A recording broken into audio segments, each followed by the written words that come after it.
You'd last seconds facing a Viking Berserker. No, seriously, that's not just a title, it's reality. But here's the problem. The same warriors who terrified Europe with their fury also became a curse to their own people. Their cults were outlawed, hunted, and wiped out. And their story ended with one man, the last Berserker. But before we get to him, you need to understand why Berserkers were unlike anything the world had ever seen. Picture this. You're on a battlefield, sword in hand. Across the field, a warrior locks eyes with you. He doesn't feel pain, he doesn't fear death, and he fights with the fury of a wild animal. This isn't a movie monster, this is a Viking Berserker. A warrior so terrifying, entire armies broke before they even struck. And here's the thing. Their secret, how they transformed into beasts, still isn't fully understood. Stay with me, because by the end, you'll know why no one could stand against them, and how the final Berserker met his bloody end on a bridge, surrounded and outnumbered. The word Berserker comes from Old Norse. It means bear shirt, warriors who wore animal skins to channel the spirits of wolves and bears. Snorri Sturluson, a 13th century historian, wrote that Berserkers fought without armor. They bit their shields, they killed with a single blow, and they seemed as strong as bears or oxen. Weapons, often useless against them, so how could a human do that? The answer lies in Berserker Gang, a trance-like fury that turned men into monsters. They howled like wolves, foamed at the mouth. Their eyes rolled back as they ripped through enemies with inhuman speed. They fought with arrows sticking out of their bodies. They shrugged off wounds that should have killed them. Some even fought on with their guts spilling out. And here's the terrifying part. They didn't fight with technique.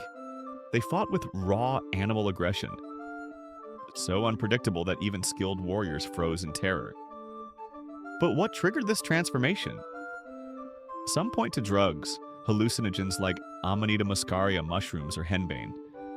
These could fuel rage, visions, and dull pain. But drugs alone don't explain it. They were also part of Odin's warrior cults.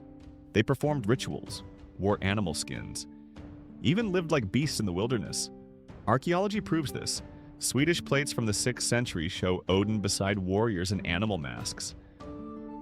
These weren't myths. They were organized warrior brotherhoods. And when they hit the battlefield, the result was psychological devastation. Berserkers didn't just fight, they terrified. Imagine you're a soldier, you hear the howls. You see men in bearskins sprinting forward, foam pouring from their mouths. Your training? Useless. Your courage? Gone. And before a single blow is struck, half your army has already fled. At the Battle of Stiklestad in 1030, Berserkers tilted the course of the fight. But here's the real nightmare. What if the enemy didn't run? That's when Berserkers showed their true horror. They snapped spears in half, fought with teeth and claws, tore through men with no regard for their own lives. How do you defend against someone who doesn't feel pain, who doesn't care about dying, who follows no rules of combat? The truth is, you don't. That's why entire armies collapsed before them. But their curse was this. The same fury that made them unstoppable in war made them uncontrollable in peace.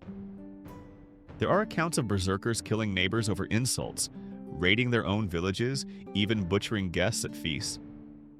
At first, kings used them as weapons of terror, but eventually they realized berserkers weren't soldiers. They were wildfires. By the 11th century, leaders turned on them. Norway outlawed them. Iceland's Grágás law code made berserker rage a crime. Christian priests condemned them as agents of the devil. One by one, the berserker cults were hunted down and destroyed, until only one remained. Kazan was no ordinary warrior. He was the last of the berserkers, the final ember of a cult that once terrified kingdoms. By the time of his death, the world had already outlawed his kind. Kings called him a criminal, priests called him a demon, and even his own people whispered that he was cursed. But when his final battle came, Kazan proved why his name still survives. It happened on a narrow wooden bridge at the edge of a fjord. Kazan had been cornered there, some say by a warband sent by the king, others by his own kin who could no longer endure his violence. What's certain is this: dozens stood against him, and he stood alone. He wore no armor. Only a ragged bearskin clung to his shoulders, soaked dark with old blood. His hair was matted, his teeth bared like an animal's. In one hand, he gripped an axe so chipped it looked ready to shatter. In the other, a shield gnawed with bite marks, his bite marks. The horn blew. Arrows rained down. Kazan didn't flinch. He threw back his head and howled, a sound so raw that men on the other side froze before loosing their second volley. Then he charged. The first line of spearmen braced at the foot of the bridge. Kazan hit them like a storm. His axe split a helmet in two, spraying blood across the timbers. A second man stabbed him through the ribs, but Kazan didn't even stumble. He wrenched the spear out of his body and used it to hurl the man screaming into the river below. He fought like he was made of iron, arrows stuck in his chest, a sword carved across his thigh. Still he moved, each swing of his axe cleaving wood, steel, and bone alike. Warriors pressed in, 3 against 1, then 5 against 1. Kazan broke shields apart as if they were kindling, smashing men aside with a strength that seemed impossible. The bridge itself became a slaughterhouse. Men slipped on the blood-slick planks, falling into the fjord. Others turned and ran, only to be driven back by commanders shouting them forward. Still, Kazan stood, howling, biting, clawing, tearing at his enemies even when weapons fell from his hands. Some sagas claim he killed 20 before they finally brought him down.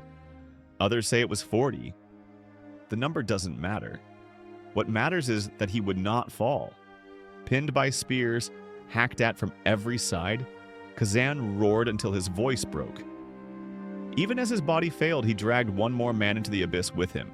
His teeth sunk into the soldier's throat. At last they overwhelmed him. His axe slipped from his fingers. His knees hit the boards. And still, even dying, his eyes rolled back white and his mouth foamed as if Odin himself was carrying him into the next world. When it was over, the bridge was piled with corpses. The river below ran red, and Kazan, the last berserker, lay among them, unbroken. His fury burned out only by death.